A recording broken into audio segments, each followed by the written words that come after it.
வணக்க மக்களே, இது நம்ம நம்பர்ஸ். இன்னைக்கு நம்ம முரிம்லாகின் மன்ஹாவோட அடுத்த சாப்டர்ஸ் தான் பார்க்க போறோம். வீடியோக்குள்ள போறதுக்கு முன்னாடி மறக்காம கொடுத்துட்டு பாருங்க. ஸ்வாங் வீடியோக்குள்ள போலாம். நம்ம போன சாப்டர்ஸ்ல என்ன பார்த்திருப்போம்னா, இப்போ நம்ம ஜின் இருக்கால, இந்த சிச்சுவான் டேங்க்லானோட பிரச்சனை எல்லாத்தையும் முடிச்சாச்சு. அதே மாதிரி அந்த டேங்க்லானோட பேட்டரியாக்கும் எந்திரிச்சார் அப்படின்றதுனால நம்ம ஜின் அவங்க அண்ணன் கூட கிளம்பி போயிருவாரு. ஆக்சுவலா அவங்க அண்ணன் அந்த இன்னொரு எல்டர் இருக்கால, அந்த வெஸ்டர்ன் ஹெவன்லி டீமன் லார்ட் கூட வந்து அந்த 3 எல்டர் அவங்கள ஒருத்தன் அரெஸ்ட் பண்றதுக்காக வந்திருப்பாரு. இப்போ அவர் கூட சேர்ந்து அவனோட இடத்துக்கு திரும்பி ரிட்டர்ன் போக ஆரம்பிச்சிருவா. இப்போ இவங்க கூட அந்த ஸ்லாட்டரிங் சைட்டும் வருவாரு அப்படின்னு சொல்லி இவங்க எதிர்பார்த்திருப்பாங்க. ஆனா அவர் வரமாட்டேன், நான் இங்கே தான் இருக்க போறேன், நான் ஒரு டிசிப்ளாவே, அதாவது ஒரு பிசிஷியனோட டிசிப்ளாவே இருக்கிறது தான் எனக்கு கரெக்டா இருக்கும்னு சொல்லி அவர் அங்கேயே இருந்துருவாரு. இவங்க மட்டும் இந்த இடத்துல இருந்து கிளம்பிடுவாங்க. இப்போ இவங்க போறதையுமே ரொம்ப தூரத்துல இருந்து இந்த ஸ்லாட்டரிங் சைட் அவருமே பார்த்துக்கிட்டே தான் இருப்பாரு. சோ இதோட தான் நம்ம போன சாப்டர்ஸ் விட்டுட்டு போனோம். இப்போ இதுல இருந்து கண்டினியூ பண்ணுவோம். இந்த ஒரு சாப்டர் ஆரம்பிச்சது இப்போ இவர் பார்த்துக்கிட்டு இருக்கார்ல, இவரை பார்க்கிறதுக்காக இவரோட டிசிப்ளான அந்த டாங் பாங் அந்த இடத்துக்கு வந்துருவாரு. அப்போ உடனே நம்ம ஸ்லாட்டரிங் சைட் அவரை பார்த்து ஒரு விஷயம் கேட்பாரு. நான் உன்னை முதல்ல பார்த்த அந்த நாள் இருக்குல்ல, அது உனக்கு ஞாபகம் இருக்கா அப்படின்னு. நம்ம டாங் பாங்கால மறக்க முடியாத ஒரு நாள் அது. ஏன்னா அது ஒரு கோடை காலம், வெப்பம் சுட்டரிக்கிற மாதிரி இருந்துச்சு. ஆனா அந்த வெப்பம் சுட்டரிக்கிறதெல்லாம் தாண்டி அதிகப்படியான வலி அவருக்கு அன்னைக்கு தான் ஏற்பட்டுச்சு. ஏன்னா தன்னோட கண்ணு முன்னாடியே தன்னோட ஃபேமிலியை அவர் இழந்து போயிட்டாரு. அவரோட ஃபேமிலியை இழந்து என்ன பண்றதுன்னே தெரியாம முழிச்சுக்கிட்டு இருந்தாரு.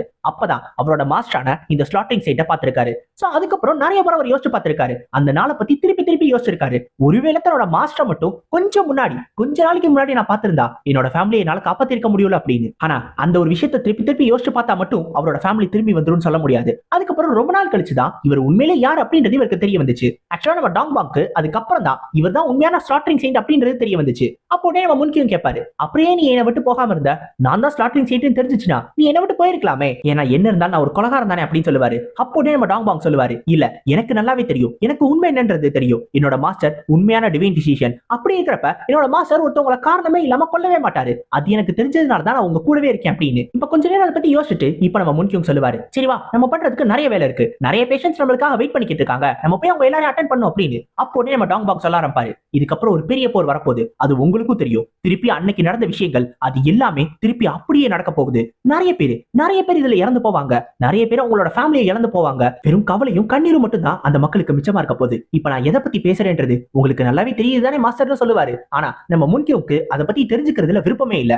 ஏன் அப்படின்னா இப்போ ஒரு டிவைன் பிசிஷியனா நம்ம முன்கியோங்கால எக்கச்சக்க பேரை காப்பாற்ற முடியும், நிறைய பேஷன்ஸை ட்ரீட் பண்ண முடியும், அவங்க உயிரையும் காப்பாற்ற முடியும். ஆனா ஒரு மார்ஷியல் ஆர்டிஸ்டா அவர் நினைச்சார் அப்படின்னா இந்த வாரை அவரால் தடுக்க முடியும். சோ அதை தான் நம்ம டாங் பாங் எதிர்பார்க்கிறாரு. ப்ளீஸ் எனக்காக மாஸ்டர், எனக்காக இந்த வார தடுத்துருங்க. அப்படி தடுத்துட்டீங்கன்னா நிறைய பேர் உங்களால காப்பாற்ற முடியும். ஒரு மர்டரிங் செயின்டா நீங்க இதை பண்ண தேவையில்ல, அட்லீஸ்ட் ஒரு டிவைன் பிசிஷியனாவது இதை பண்ணுங்க அப்படின்னு சொல்லுவாரு. ஆனா நம்ம முன்கியோக்கு அது சுத்தமா பிடிக்காது. அவரை பொறுத்த வரைக்கும் அவர் முரிமில இருந்து எப்பயோ விலகி வந்துட்டாரு. தான் முரிமை சேர்ந்தவன் கிடையாது, திரும்பி தான் முரிமுக்கு போகவே கூடாது அப்படின்னு ஒரு எண்ணத்துல தான் இருக்காரு. இருந்தாலும் நம்ம டாங் பாங் அப்பயே அவர்கிட்ட சொல்லுவாரு, 5 to 7 மணி அதுக்குள்ளதான் அவங்களோட கப்பல் புறப்பட போகுது, நீங்க உங்க முடிவை மாத்திக்கிருவீங்க நான் நம்புறேன் மாஸ்டர், ப்ளீஸ் எல்லாத்தையும் மாத்திக்கோங்க, நீங்க புரிஞ்சுக்கணும் அப்படின்னு சொல்லிடுவாரு. இப்ப இதை கேட்டுட்டு நம்ம முன்கியோங்க அந்த இடத்துல இருந்து கிளம்பிடுவாரு. சோ திருப்பி இப்ப நம்மளுக்கு அந்த கப்பலை காட்டுவாங்க. நம்ம ஜின் கிளம்புறதுக்கான நேரம் வந்துருச்சு. இப்ப இவங்க மறுபடியும் கிளம்புறது அந்த மூசாங்கோட ஷிப்ல தான். ஆக்சுவலா ஏற்கனவே உங்களை இந்த இடத்துல வந்து இறக்கி விட்டு போனால, அவனோட ஷிப்லயே தான் மறுபடியும் கிளம்புவாங்க. இப்ப நம்ம ஜின்னுமே இந்த ஸ்லாட்டரிங் சைட் வருவாரா இல்லையா அப்படின்றத எதிர்பார்த்து வழி மேல விழி வச்சு காத்துக்கிட்டு இருப்பான். இப்போ நம்ம மூஜின் பக்கத்துல வந்துட்டு, நீங்க ஏதோ பாத்துக்கிட்டே இருக்கீங்க போல, நீங்க என்ன பாக்குறீங்கன்னு எனக்கு தெரியும், நான் சொல்லட்டுமா அப்படின்பா. என்னது இவன் கண்டுபிடிச்சிட்டானா? இந்த பைத்தியக்கார பையன் கண்டுபிடிச்சிருக்கிறதுக்கு வாய்ப்பே கிடையாது. நான் டிவைன் பிசிஷியனோட பேசினது சியோங் பொங்கே கேட்டிருக்காது, அப்புறம் எப்படி இவனுக்கு கேட்டுச்சு? பக்கத்துல இருந்து ஏதோ ஒட்டிக்கிட்டு கேட்டுட்டானோ எப்படி அப்படின்னு சொல்லி நம்ம யோசிச்சுக்கிட்டே இருப்பான். அப்போதே நம்ம மூஜின் பக்கத்துல வந்து சொல்லுவான், நீங்க என்ன பாக்குறீங்கன்னு எனக்கு நல்லாவே தெரியும், அந்த கூட்டத்துல நிக்கிற அந்த பொண்ணை தானே பாக்குறீங்க, அதுதான் அந்த 3வது லைன்ல இருக்கிற 4வது பொண்ணு, நல்லா இருக்குல்ல, அழகா இருக்குல்ல அப்படின்பா. நம்ம ஜின்னு கூட இவன் ஏதோ கேட்டதான் வந்து சொல்றானோ அப்படின்னு சொல்லி அதிர்ச்சி ஆயிட்டான். டக்குன்னு பார்த்தா இவன் பொண்ணை பாத்தீங்களா மண்ணை பாத்தீங்களான்னு சொல்லி கேட்டுக்கிட்டு இருக்கான். இவனை இங்கே கொன்றலாமா, தண்ணிக்குள்ள இப்படியே முக்கினாதான் சரி வரும் அப்படின்னு சொல்லி நம்ம ஜின்னு இவன் அப்படியே சட்டையை பிடிச்சிக்கிட்டு இருக்கும் போது அப்போ கூங்குபான் அங்க வந்து, நீங்க எதை பாக்குறீங்கன்றது எனக்கு புரியும், அந்த பைத்தியக்காரனுக்கு வேற தெரியாம இருக்கலாம், அவன் முட்டா பையன், ஆனா எனக்கு என்னன்றது நல்லாவே தெரியும். நீங்க அந்த 3வது ரோல இருக்கிற 4வது பொண்ணை பார்க்கல, 2வது ரோல இருக்கிற 3வது பொண்ணை தானே பாக்குறீங்க, எப்படி கரெக்டா சொன்னேனா அப்படின்னு கேட்பான். நம்ம சின்ன சரிகாண்டாயிருவான். டக்குனு அந்த மூஞ்சினை எடுத்து அவன் மூஞ்சிலே தூக்கி போட்டு அடிப்பான். அந்த அளவுக்கு கோவமாயிருவான். சரி நம்ம முக்கியமான விஷயத்தை யோசிச்சுக்கிட்டு இருக்கும் போது சம்பந்தமே இல்லாம வந்து பேசிக்கிட்டு இருக்கானுங்க பாரு, கடுப்பேத்திட்டானுங்க அப்படின்னு சொல்லி டக்குனு அந்த கூட்டத்தை பார்க்கும் போது அப்பதான் நம்ம ஜின்னு கவனிப்பான். சரி அவனுங்க சொன்ன ஒரு அந்த 2 பொண்ணும் உண்மையிலே நலத்தா இருக்கு, பேசாம அந்த 2 பொண்ணுங்களே கூட்டிட்டு போலாமா, அது அதுவும் இல்லாம இந்த மாதிரி ஹேண்ட்ஸமான ஆளுங்களை பார்த்தா அந்த பொண்ணுங்க தாராளமா வருவாங்க தான். பேசாம கேட்டு பார்க்கலாமா அப்படின்ற மாதிரிலாம் யோசிச்சுக்கிட்டு இருப்பான். இவனே இப்படி இருந்தானா அப்புறம் கூட இருக்கிறவங்க எப்படி இருப்பானுங்க? அவனுங்களும் அப்படித்தான் இருப்பானுங்க. இப்ப கரெக்டா இந்த இடத்துக்கு நம்ம மூசாங் வந்துருவாரு. கிராண்ட் மாஸ்டர் ஜின், நம்ம கிளம்பலாமா, கிளம்புறதுக்கான நேரம் வந்துருச்சா அப்படின்னு சொல்லி. ஏன்னா இப்பவே 7 மணியே தாண்டிடுச்சு. சோ இப்படியே போச்சுன்னா கண்டிப்பா இவங்க இங்க இருந்து கிளம்புறதுக்கு ரொம்ப லேட் ஆயிடும். அதுக்கப்புறம் ரொம்ப இருட்டிடும். அதனாலதான் சீக்கிரமா கிளம்பணும்னு சொல்லி நம்ம மூசாங் சொல்றதுக்காக வந்திருக்காரு. நம்ம ஜின்னுமே ரொம்ப நேரமா வெயிட் பண்ணி பார்த்துட்டா. கிட்டத்தட்ட 2 மணி நேரமா இங்கே வெயிட் பண்ணிட்டா. ஆனா நம்ம ஸ்லாட்டரிங் செயின்ட் வரவே இல்ல. சரி நம்ம கிளம்புவோம் அப்படின்னு சொல்லி நம்ம ஜின்னு கிளம்பலாம்னு சொல்லிடுவான். ஆனா டக்குன்னு பார்த்த உடனே இருங்க பொறுமையா இருங்க, கிளம்ப வேணாம் ஏன்னா வர வேண்டியவங்க வந்துட்டாங்க அப்படின்னு சொல்லுவான். ஏன் இதுக்கெல்லாம் தெரியல. ஆனா கடைசியா இந்த முன்கியுமே இவங்க கூட வரணும் அப்படின்னு சொல்லி முடிவு பண்ணிட்டாரு. இப்ப இன்னொரு பக்கம் இந்த சிச்சுவான்ல ஒரு கவர்மெண்ட் அபிஷியல் இருந்தார்ல, நம்ம ஜின்னு கூட ராஜாவோட பேரை சொல்லி இவரை போட்டு மிரட்டி இவர் ஆளுங்க எல்லார்ட்டையும் வேலை வாங்கினால, இப்ப அவரு ஒரு பொண்ணோட மடியில படுத்துக்கிட்டு அப்பாடியோ ஒரு வழியா இவங்க கிளம்பி போயிட்டானுங்கடா, சை இவனுங்க வந்ததுல இருந்து டார்ச்சர் பண்ணிக்கிட்டே இருந்தாங்கடா அப்படின்ற மாதிரி பேசிக்கிட்டு இருப்பாரு. அது மட்டும் இல்லாம நம்ம ஜின்னோட குரூப் பண்ண டார்ச்சருக்கு கண்டிப்பா இவங்களை பத்தி இம்பீரியல் கோர்ட்ல நான் கம்ப்ளைண்ட் பண்ண போறேன் அப்படின்ற மாதிரி சொல்லுவாரு. அப்போட்டே அந்த பொண்ணு சொல்லும், நீங்க ஏன் இப்படி பண்ணக்கூடாது, நீங்க இந்த எல்லா பிரச்சனையும் நீங்களே உங்களோட மிலிட்டரியை வச்சு சால்வ் பண்ணேன், இது எல்லா பிரச்சனையும் நீங்க தான் சமாளிச்சு அப்படின்னு சொல்லி சொன்னா என்ன, அப்ப அவங்க எல்லாருக்குமே உங்க மேல ஒரு நல்ல அபிப்பிராயம் வரும்ல, அது உங்களுக்கும் நல்ல விஷயம் தானே. அவங்கள பத்தி எந்த குறையும் சொல்லாம அவங்க பண்ணது எல்லாத்தையும் மன்னிச்சு நீங்க இந்த மாதிரிலாம் பண்ணிருக்கீங்க அப்படின்னா அப்ப மக்கள் எல்லாருமே உங்களை ஒரு பெரிய ஆளா பாப்பாங்கல, அது உண்மையில உங்களுக்கு நல்ல விஷயம் தானே அப்படின்ற மாதிரி அந்த பொண்ணு சொல்லும். இப்ப இவர் யோசிப்பாரு, ஆனா கரெக்ட் தான், ஆனா அது உண்மையிலேயே நான் சால்வ் பண்ணவே இல்லையே, ஒரு ஃபால்ஸ் ரிப்போர்ட் எதுக்காக நான் அனுப்பணும், அப்படி பண்றது எப்பயாவது பிரச்சனையா வந்துருச்சுன்னா என்ன பண்றது அவர் யோசிக்கும் போது அப்போட்டே அந்த பொண்ணு கொஞ்சம் என்ன பாருங்க அப்படின்னு சொல்லிட்டு டக்குனு அந்த பொண்ணு தன்னோட கண்ணை வச்சு அவர் அப்படியே ஹலுசினேட் பண்ண ஆரம்பிச்சிரும். அவரை கொஞ்சம் கொஞ்சமா மேனிபுலேட் பண்ணும். அப்படின்னா அப்ப இந்த பொண்ணுமே டார்க் அவனை சேர்ந்தாலும் தான் நினைக்கிறேன். அப்ப உள்ளுக்குள்ள இருந்தே வேலை பார்த்துக்கிட்டு இருக்கு. அப்ப எல்லா இடத்துலயுமே இந்த டார்க் அவனோட ஆளுங்க இருக்காங்க. இது உண்மையிலேயே முரிமுக்கு ரொம்ப ரொம்ப பெரிய பிரச்சனையா வரப்போகுது. சொன்ன மாதிரியே திருப்பி ஒரு பெரிய போர் வரப்போகுது. இப்ப ஏதோ ஒண்ணு தப்பா நடக்கிற மாதிரி நம்ம ஜின்னுக்குமே தோண ஆரம்பிச்சிருமா. நம்ம ஜின்னுமே அதை பத்தி யோசிச்சுக்கிட்டு இருப்பான். அப்ப முன்னாடி உட்கார்ந்து இருக்கிற 2 பைத்தியக்கார பசங்க இருக்கானுங்கல்ல, அவனுக்கு உடனே சொல்லுவானுங்க, நீங்க எதை பத்தி யோசிக்கிறீங்கன்னு எங்களுக்கு தெரிஞ்சு போச்சு, அந்த பொண்ணுங்களை பத்தி தானே யோசிக்கிறீங்க, அப்ப ரொம்ப நடிச்சுட்டு இப்ப என்னமோ அந்த பொண்ணுங்களை பத்தி யோசிக்கிறீங்க, ரொம்ப கூச்சப்படாதீங்க, எங்களுக்கு தான் தெரியும்ல, சொல்லுங்க நடிக்காதீங்கன்னு பாருங்க. அப்போனே நம்ம சின்ன டக்குனு அந்த இடத்துல இருக்கக்கூடிய அந்த க்ரூ இருப்பானுங்கல்ல, ஷிப்போட க்ரூ, அவனுங்க எல்லாரையும் கூப்பிட்டு நீங்க எனக்கு ஒரே ஒரு உதவி பண்ணும், இந்த 2 பேர் இருக்கானுங்கல்ல இவனுங்களை ஒரு கயிறுல கட்டி நேரா தண்ணிக்குள்ள முக்கிக்கிட்டே இருங்க, நான் எப்ப நிறுத்துன்னு சொல்றேனோ அப்ப வரைக்கும் இவங்க தண்ணிக்குள்ளே தான் கிடக்கணும், எடுத்துட்டு போங்க அப்படின்னு சொல்லி இவங்க 2 பேரும் கூட்டிட்டு போக சொல்லிடுவான். இப்ப இவங்களை தரத்தரன்னு இழுத்துட்டு போனதுக்கு அப்புறம் தான் நம்ம ஜின்னுக்கே கொஞ்சம் நிம்மதியா இருக்கும். அப்பாடியோ இப்பதான்டா அமைதியா இருக்கு, இப்பயாவது பொறுமையா ஓபன் பண்ணி பாப்போம்னு சொல்லி சிஸ்டமோட நோட்டிபிகேஷன் ஓபன் பண்ணி பாப்பா. ஆக்சுவலா நம்ம ஜின்னு கிட்ட இப்ப மொத்தம் 3 பொசஸ்ட் ஐட்டம் இருக்கு.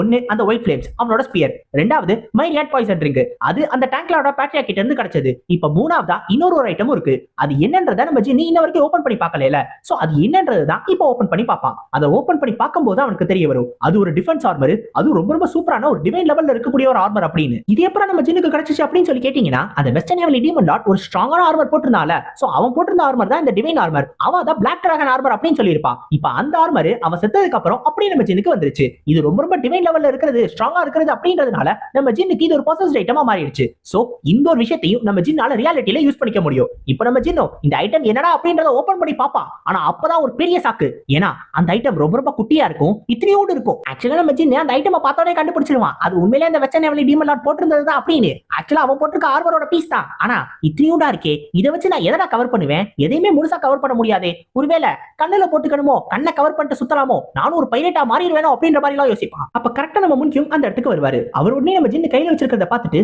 ஓஹோ ஒரு டிவைன் ஆர்மரோட பீஸ் கையில வச்சிருக்கியா, பரவாயில்லையே, இது ரொம்ப ரொம்ப சூப்பரான ஒரு ஐட்டம், ஆனா இது எப்படி உனக்கு கிடைச்சிச்சு அப்படின்னு சொல்லி கேட்பாரு. அப்போதே நம்ம ஜின்னு சொல்லுவான், இந்த வெஸ்டர்ன் ஹெவன்லி டீமன் லார்ட்னு ஒரு பைத்தியக்காரன் வந்தான்ல, அவன் தான் இந்த ஆர்மரை போட்டிருந்தான், ஆனா அந்த பீஸுக்கு கூட ஏதோ ஒரு பிளாக் டிராகன் ஆர்மர்னு ஒரு பேர் சொன்னா, அதோட ஒரு பீஸ் தான் இது அப்படின்னு நம்ம ஜின்னு சொல்லுவான். ஆக்சுவலா இதுக்கு முன்னாடி ஒரு பழைய ரூமர் இருந்திருக்கு. அந்த ரூமர் படி ஒரு மிஸ்டீரியஸான ஆர்மர் ரொம்ப ரொம்ப ஸ்ட்ராங்கான ஒண்ணும் கூட, அது எந்த யூசர் கிட்ட இருக்கோ அந்த யூசருக்கு ஏத்த மாதிரி அதோட ஷேப்பா மாத்திக்கிறோமா, அதோட ஃபார்மும் சரி ஷேப்பும் சரி அந்த யூசரை பொறுத்து மாறிக்கிட்டே இருக்கும். அதனால அதுக்குன்னு ஒரு பெர்மனன்ட் நேம் கிடையாது, அது எந்த யூசர் யூஸ் பண்றாங்களோ அவங்க அதுக்கு ஒரு பேர் கொடுத்துக்குவாங்க. சோ அந்த மாதிரி தான் அந்த பிளாக் டிராகன் ஆர்மர் அப்படின்ற பேர் இதுக்கு வந்திருக்கும் அப்படின்னு அவர் சொல்லுவாரு. ஆனா நம்ம ஜின்னுக்கு புரியாத விஷயம் என்னன்னா, இது எப்படி யூசருக்கு யூசர் மாத்தும், அது எப்படி மாத்துறது அப்படின்னு சொல்லி கேட்பா. அப்போட்டே நம்ம முன்கியும் ஒரு டவுட் வந்துரும், டேய் நீ உண்மையிலே முரிமை சேர்ந்தவன் தானா, எனக்கு சற்றே சந்தேகமா இருக்கே, நீ உண்மையிலே முரிமை சேர்ந்தவன் தானா, எதுவும் இம்பர்சனேட் பண்ணிக்கிட்டு இருக்கியான்னு கேட்கும்போது அப்பதான் நம்ம ஜின்னுக்கு புரிய வரும், கீயை பொறுத்து, ஓஹோ ஒவ்வொரு மனுஷனுக்கும் கீ மாறும்ல, அப்ப நம்மளோட கீயை இம்ப்யூ பண்ணும்போது இது வேற மாதிரி மாறும், இப்பதான் புரிய வருதுன்னு சொல்லி தன்னோட கீயை இம்ப்யூ பண்ண ஆரம்பிச்சிருவா. இப்போ நம்ம ஜின்னு அவனோட ஃபயர் கீயை இன்ஃபியூஸ் பண்ண ஆரம்பிச்ச உடனே இதோட ஷேப் கொஞ்சம் கொஞ்சமா சேஞ்ச் ஆக ஆரம்பிச்சு அதோட கலரும் மாறி ஒரு மாதிரி கோல்டன் கலரை எடுத்துரும்.